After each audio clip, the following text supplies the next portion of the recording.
Assalamualaikum warahmatullahi wabarakatuh. Izin memperkenalkan diri, nama saya Alfonsius dari manajemen 22C dengan NPM 224111149. Pada kesempatan kali ini saya akan mempresentasikan memahami konsep dasar MSDM dalam organisasi. Kita akan menjelajahi pentingnya memahami konsep dasar manajemen sumber daya manusia dalam organisasi dan bagaimana hal ini dapat mempengaruhi kesuksesan dan kinerja perusahaan. Pengantar tentang MSDM. MSDM adalah pendekatan strategis dalam pengelolaan sumber daya manusia dalam organisasi. Ini mencakup perencanaan, perekrutan, seleksi, pengembangan, dan evaluasi karyawan untuk mencapai tujuan organisasi. Manfaat dari MSDM dalam organisasi. Kinerja yang lebih baik. MSDM yang efektif dapat meningkatkan kinerja karyawan dan produktivitas organisasi secara keseluruhan. Yang kedua, ada keunggulan kompetitif. Dengan MSDM yang baik, organisasi dapat memiliki keunggulan kompetitif dalam merekrut dan mempertahankan sumber daya manusia terbaik. Peningkatan kepuasan karyawan. MSDM yang baik dapat membantu menciptakan budaya kerja yang positif dan meningkatkan kepuasan karyawan. Yang terakhir, penyelarasan dengan strategis organisasi. Dalam MSDM yang efektif, tujuan dan strategis perusahaan diselaraskan dengan kebutuhan sumber daya manusia. Konsep dasar dalam MSDM. Yang pertama, perencanaan sumber daya. Pelaksanaan perencanaan ketenagakerjaan berdasarkan tujuan dan strategi organisasi. Yang kedua, perekrutan dan seleksi. Mencari, menarik, dan memilih karyawan yang sesuai dengan kebutuhan organisasi. Yang ketiga, pengembangan sumber daya manusia.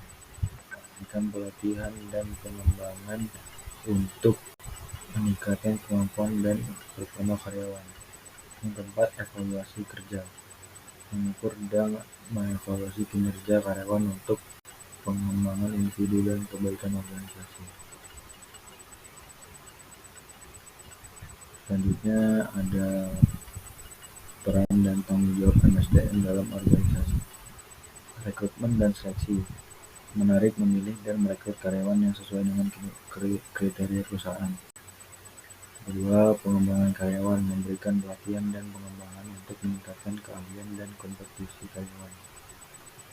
Yang ketiga, pengolahan kinerja. Menilai, mengukur, dan meningkatkan kinerja karyawan sesuai dengan tujuan organisasi. Proses perekrutan dan seleksi dalam MSDM. Yang pertama, analisis kebutuhan pekerjaan. Menentukan persyaratan dan kompetisi yang dibutuhkan untuk posisi yang akan diatur. Yang kedua, sourcing.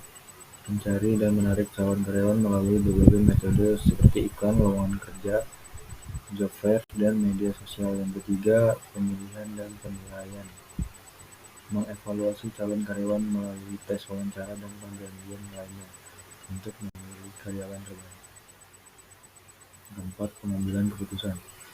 Mengambil keputusan akhir dalam perekrutan dan seleksi berdasarkan penilaian dan kesesuaian dengan kebutuhan organisasi. Pengembangan karyawan dalam MSDM. Pertama, pelatihan dan workshop. Memberikan pelatihan karyawan untuk meningkatkan keterampilan dan pengetahuan mereka. Yang kedua, pengembangan karir. Memberikan jalur pengembangan karir yang jelas dan peluang promosi kepada karyawan yang berkinerja baik. Selanjutnya, bekerja pengetahuan. Mendorong kolaborasi dan pengetahuan bersama antara karyawan untuk meningkatkan yang berkelanjutan. Evaluasi kinerja dalam MSDM. Pengukuran kinerja menggunakan metrik indikator kinerja untuk mengevaluasi pencapaian tujuan individu. Yang kedua, umpan balik dan pengembangan. Memberikan umpan balik konstruktif pada karyawan dan merencanakan pengembangan mereka ke depan. Yang ketiga, perbaikan kontinu. Mengidentifikasi kelemahan dan peluang pengembangan serta melakukan perbaikan berkelanjutan. Kesimpulan materi pada presentasi kali ini. MSDM adalah konsep penting dalam manajemen organisasi yang melibatkan perencanaan, perekrutan, seleksi, pengembangan, dan evaluasi karyawan. Dengan menerapkan yang baik, MSDM dapat mendukung pertumbuhan dan kesuksesan perusahaan. Terima kasih telah mengikuti presentasi ini. Semoga informasi yang telah disampaikan dapat bermanfaat dalam memahami konsep dasar MSDM dalam organisasi. Jika Anda memiliki pertanyaan, jangan ragu untuk mengajukannya pada kolom komentar. Terima kasih. Saya ucapkan Assalamualaikum warahmatullahi wabarakatuh.